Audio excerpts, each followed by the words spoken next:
जय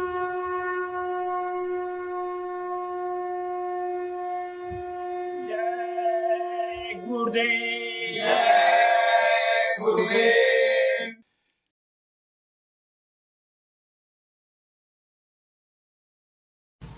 जय गुरुदेव। जय गुरुदेव। जय गुरुदेव। जय गुरुदेव।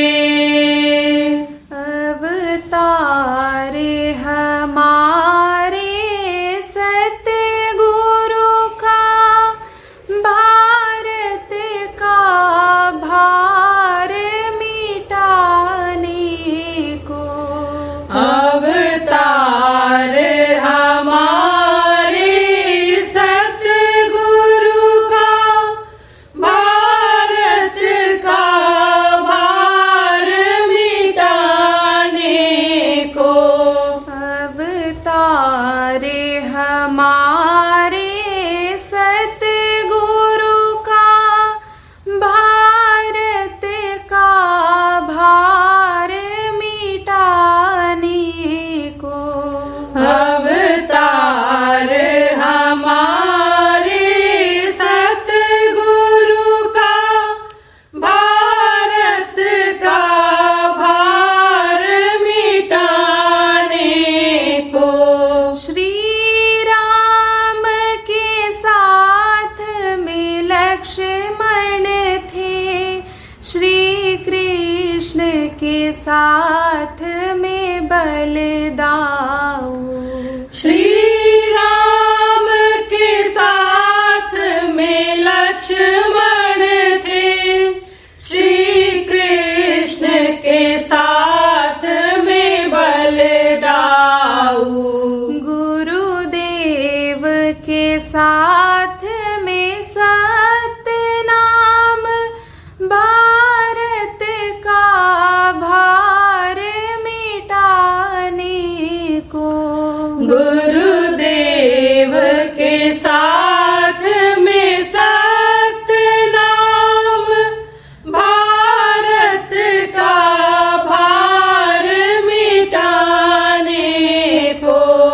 अवतार हमारे सतगुरु का भारत का भार मिटाने को। अवतार हमारे सतगुरु का भारत का भार मिटाने को। श्री राम के सिर पर मुकुट धरा, श्री कृष्ण के सिर पर मोर मुकुट। श्री राम के सिर पर मुकुट धरा, श्री कृष्ण के सिर पर मोर मुकुट। गुरुदेव के सिर पर श्वेत वस्त्र भारत का भार मिटाने को। गुरुदेव के सिर पर श्वेत वस्त्र भारत का भार मिटाने को। अवतार हमारे सतगुरु का भारत का भार मिटाने को। अवतार हमारे सतगुरु का भारत का भार मिटाने को। श्री राम के हाथ में धनुष बाण, श्री कृष्ण के चक्र सुदर्शन था। श्री राम के हाथ में धनुष बाण,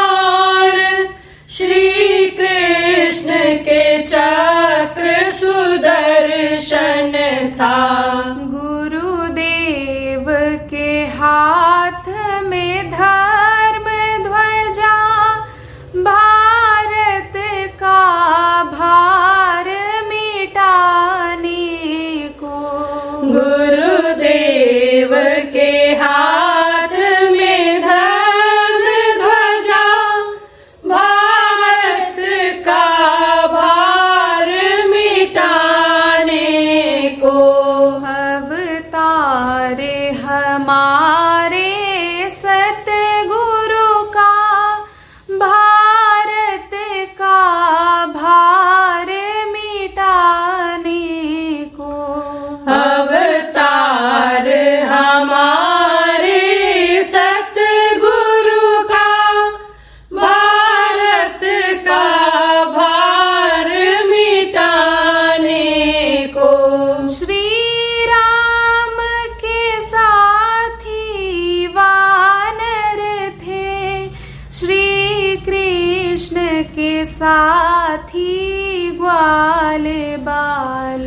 श्री राम के साथी वानर थे, श्री कृष्ण के साथी ग्वाल बाल। गुरुदेव के साथी सतसंगी, भारत का भार मिटाने को। गुरुदेव के साथी सतसंगी, भारत का भार मिटाने को। अवतार हमारे सतगुरु का, भारत का भार मिटाने को। अवतार हमारे सतगुरु का, भारत का भार मिटाने को। श्री राम ने मारा रावण को, श्री कृष्ण पछाड़े कंसा को।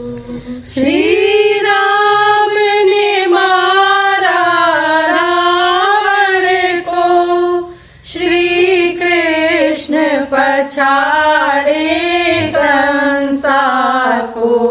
गुरुदेव ने काटा काल जाल, जीवों को पार लगाने को। गुरुदेव ने काटा काल जाल, जीवों को पार लगाने को। अवतार हमारे सतगुरु का, भारत का भार मिटाने को। अवतार हमारे सतगुरु का, भारत का भार मिटाने को। अवतार हमारे सतगुरु का, भारत का भार मिटाने को। अवतार हमारे सतगुरु का, भारत का भार मिटाने को। जय गुरुदेव। जय गुरुदेव।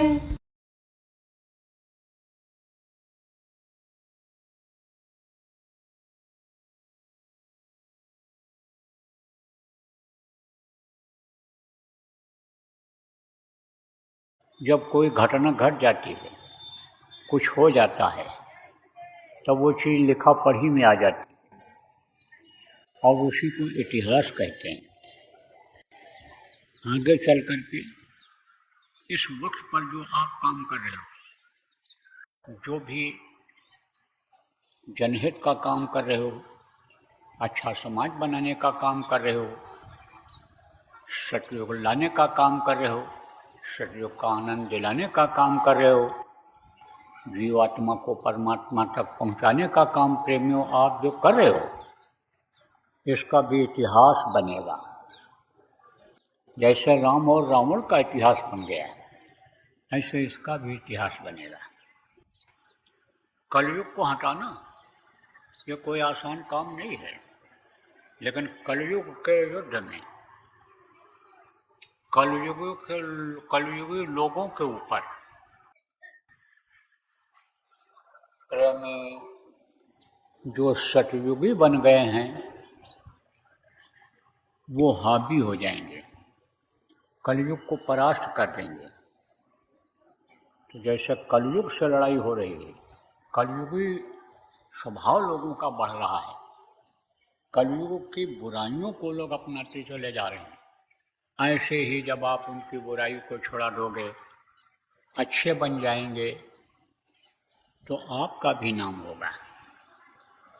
देखो कोई भी सिनेमा बनता है, तो सिनेमा में एक हीरो होता है, नायक जिसको कहते हैं, और एक साइड हीरो जिसको खलनायक कहते हैं वो होता है। तभी वो कोई पिक्चर पूरी होती है, कंप्लीट तभी होती है। अरे सिनेमा तो आप लोग कहाँ देखते होगे, लेकिन नाटक नौटंकी देखते होगे, रामलीला रासलीला देखते होगे, तो उसमें भी कोई रावण बनता है, कोई राम बनता है, कोई कृष्ण बनता है, कोई कंस बनता है। तो ये दोनों चीज़ें हुआ करती। अब ये अच्छाई और बुराई जो दो चीज़ है वही दोनों उनमें रहती है। चाहे राम रहे हों और चाहे कृष्ण रहे हों, आप देखिए, चाहे यानी समझो चाहे राम रहे हों, चाहे रावण रहे हों, और चाहे कृष्ण और कंस रहे हों, चाहे भक्त प्रहलाद रहे हों और चाहे हिरण्यकश्यप रहे हों, दोनों का नाम जुड़ा हुआ है। चाहे मीराबाई रही हों और चाहे उनके परिवार के लोग रहे हों, तो दोनों का नाम जुड़ा हुआ है।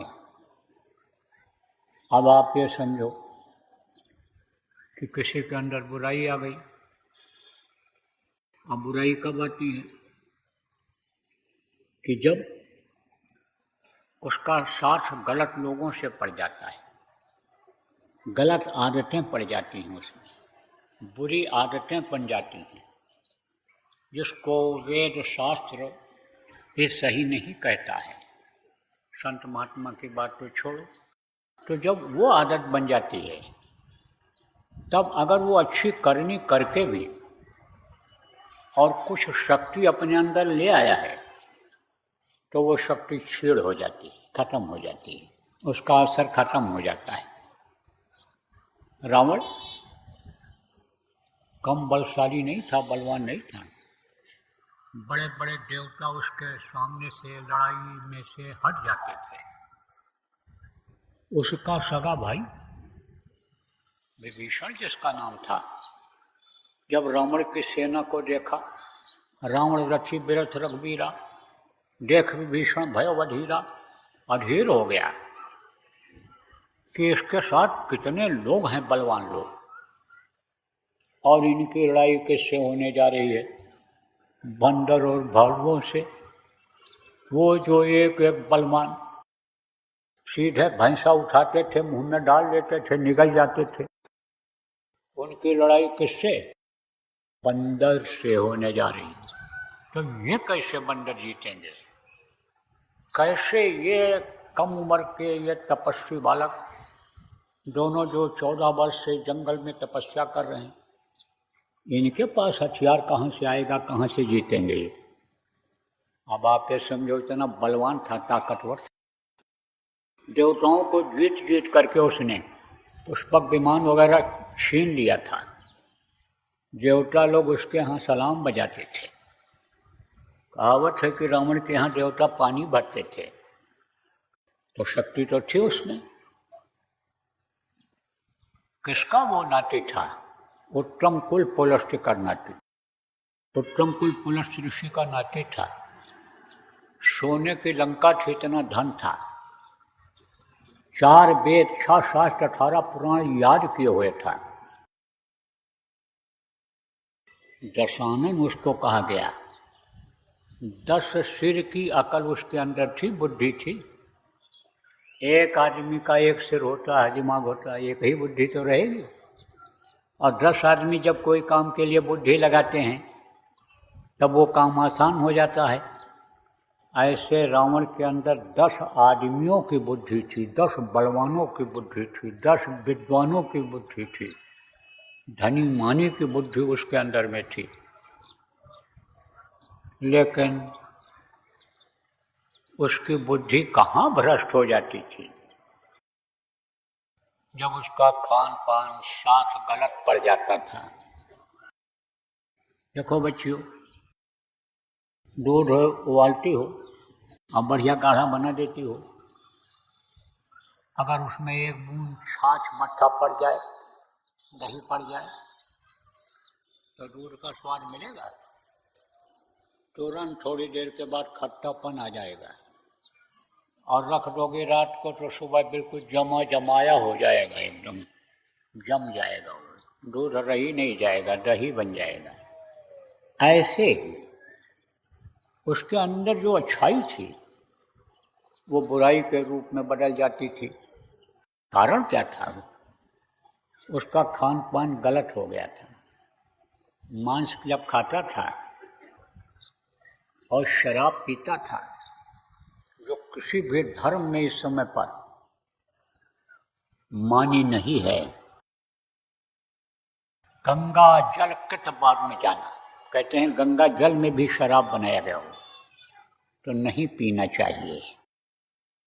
हिंदू धर्म में गौ, गीता, ब्राह्मण और गंगा ये बड़े पवित्र माने जाते हैं। तो कहते हैं कि अगर गंगा जल में भी शराब बनाया गया हो तो नहीं पीना चाहिए। मुसलमानों की किताबों में लिखा है कि पियो, उनके यहाँ लिखा है कि शराब का 1 कतरा अगर जिस्म पर पड़ जाए, शरीर के ऊपर पड़ जाए 1 बूंद, तो उसको काट करके फेंक देना चाहिए। 100 बुराइयों की जड़ है ये। अपराध और भ्रष्टाचार की जननी जिसको माँ कहा जाता है, ये वो है। जैसे माँ कई बच्चे दे देती है, पैदा कर देती है, कोई अच्छा निकलता, कोई खराब निकल जाता है, कोई कैसा निकल जाता है, कोई अधिकारी बन गया, कोई व्यापारी बन गया, कोई किसान बन गया, तो उनको सबको बनाने वाला कौन है? माँ, पैदा करने वाली माँ है। ऐसे ये 1000 बुराइयों को पैदा करने वाली चीज़ शराब है। तो शराब को जब पी लेता था होश में नहीं रह जाता था। अब होश में अगर कोई न रह जाए तब उसको कुछ पता रहता है कि हमारा मोबाइल कौन निकाल ले गया, हमारे जेब से पैसा कौन निकाल ले गया, हमारे ही सामने से कोई हमारा सामान लेकर चला गया, हमारे बहन बहू बेटियों के साथ कोई कुछ करने लग गया, कुछ पता रहता है? अब में न घर की रखवाली कर सकता है, न अपने कपड़े सामान की रखवाली कर सकता है, न कोई चीज़ का निर्णय ले सकता है। अब मान लो किसी को मुखिया बना दो, घर की रखवाली के लिए किसी को आप जिम्मेदारी दे दो, जिला की जिम्मेदारी दे दो, सूबा प्रांत की जिम्मेदारी दे दो, देश की जिम्मेदारी दे दो, तो जब शराब वो पिए रहेगा तो उसको होश रहेगा? कोई कितना कहता रहे देश पर हमला होने वाला है, वहाँ देखो आग लग गई, वहाँ देखो भूचाल आ गया, वहाँ देखो ट्रेन लड़ गई, कोई खबर रहेगी? वो तो उसके ऊपर शराब का भूत सवार है। तो भूत जब उतरता है तब बुद्धि सही होती है, नहीं तो भूत जैसे कूदता है, मारता है, उत्पात करता है, बर्तन फेंकता है, कहीं कुछ करता है, ऐसे ही वो पागल जैसा हो जाता है। तो पागल जैसा हो जाता था।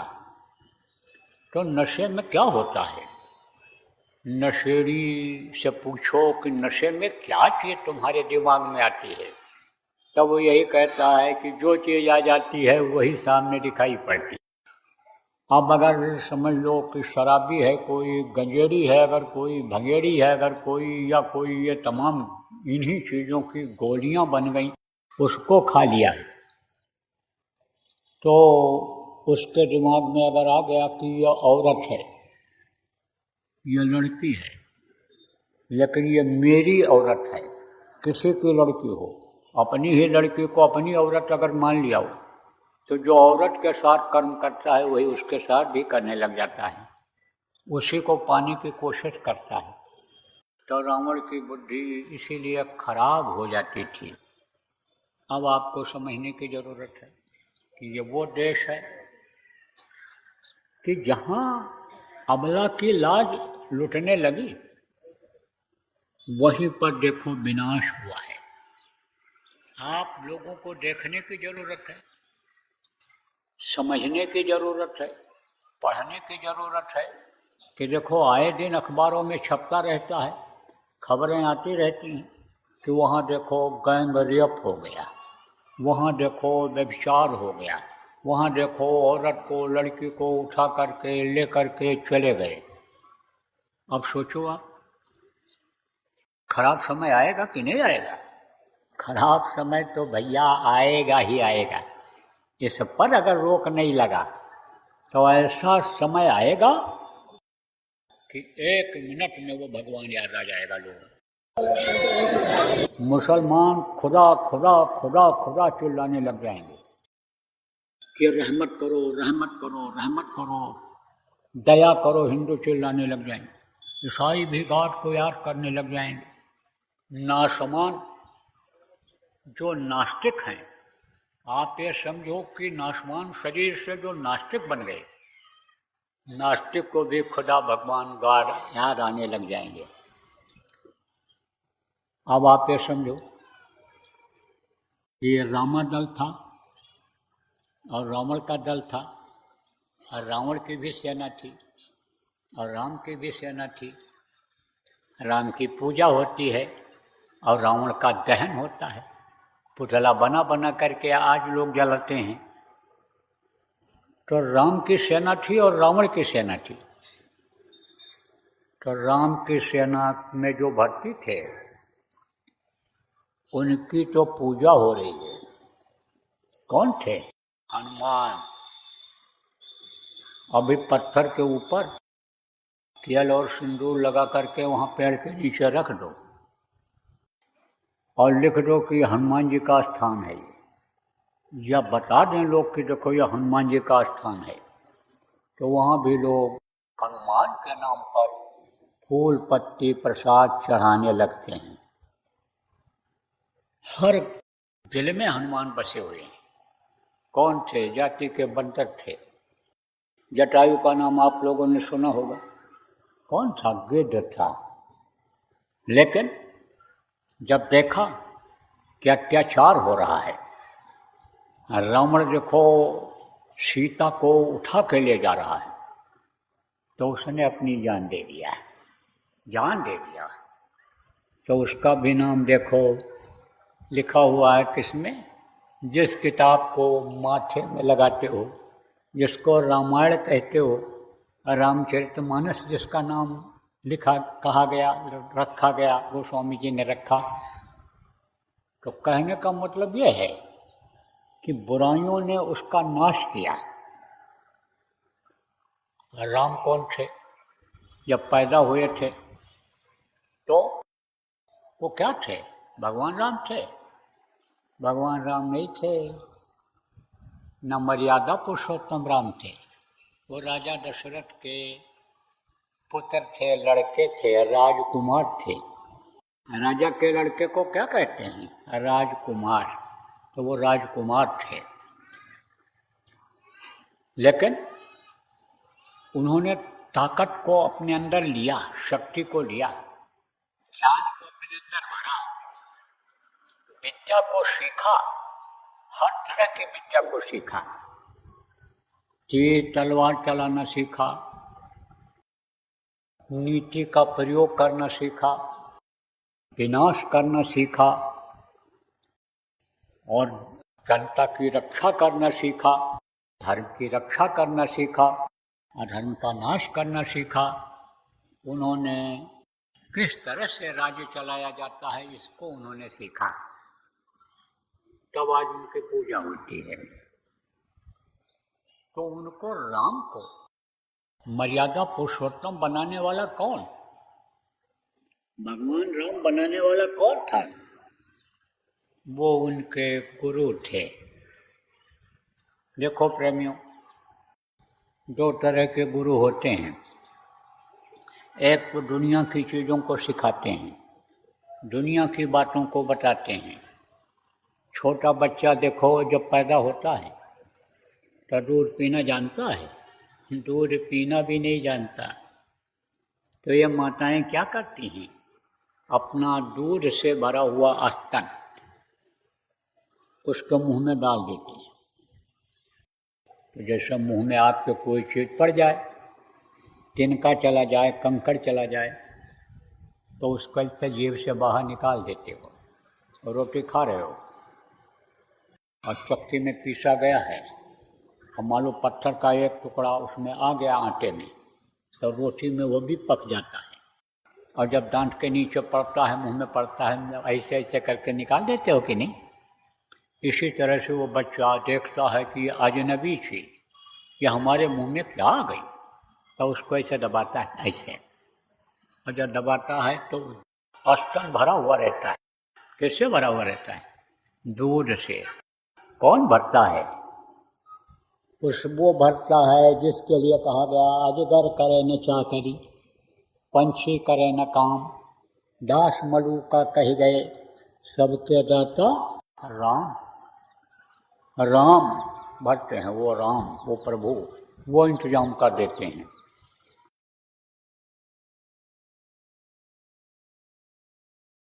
क्योंकि ये परिवर्तनशील संसार है, यहाँ बदलाव होता रहता है।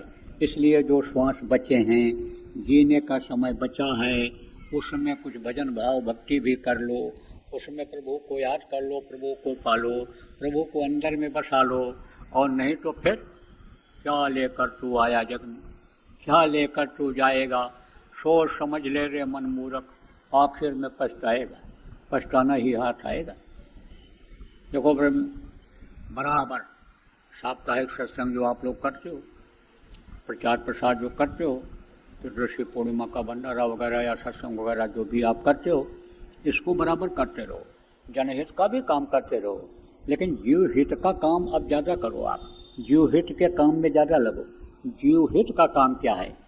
जीवात्मा इस शरीर से निकलने के बाद नरकों में न चली जाए, काटी सड़ाई जाए, गलाई जाने लग जाए, यह फिर कीड़ा मकोड़ा, सांप गोजर बिच्छू, यह पक्षी और ये जो वृक्ष हैं, इन योनि में न आवे, इनमें न तकलीफ झेलना पड़ जाए। यह काम पर अब ध्यान दो, आपकी भी न फंसे और जो जीव हैं ये भटक रहे हैं वो भी न फंस जाएं। तो उनको रास्ता बताओ, लोगों को शाकाहारी बनाओ, नशा मुक्त बनाओ, नामदानियों को भजनानंदी बनाओ। इस पर अब ज़्यादा जोर दो। अब यह समय आ गया, नहीं तो बज रहा काल का डंका, कोई बचने न पाएगा। बचेगा साधजन कोई तो सबसे लो लगाएगा। जो साधना करेगा, साधक होगा, उसी की बचत होगी। और नहीं तो खराब पर खराब समय आता चला जा रहा है, और उसका जो है आपको नज़ारा समय समय पर आंधी तूफान के रूप में, ज़मीन फटने धंसने के रूप में, लड़ाई झगड़ा के रूप में नज़र आ रहा है, दिखाई पड़ रहा है। जो पढ़े लिखे लोग हो, आप ध्यान दो। जय गुरुदेव। सरकारी व गैर सरकारी अनुदान के लिए बिना सत्संगियों के सहयोग द्वारा जनहित के कार्यों में लगी हुई बाबा जय गुरुदेव धर्म विकास संस्था का मुख्यालय पिंगलेश्वर रेलवे स्टेशन के सामने मक्सी रोड, उज्जैन, मध्य प्रदेश में है। यहाँ पर सत्संग व नामदान का कार्यक्रम होता रहता है। अतः आप श्रोताओं से अनुरोध है कि बाबा उमाकांत जी महाराज के आश्रम उज्जैन एक बार परिवार सहित जरूर पधारिएगा। आपके सुझाव के लिए व्हाट्सएप नंबर 9575600700। जय गुरुदेव।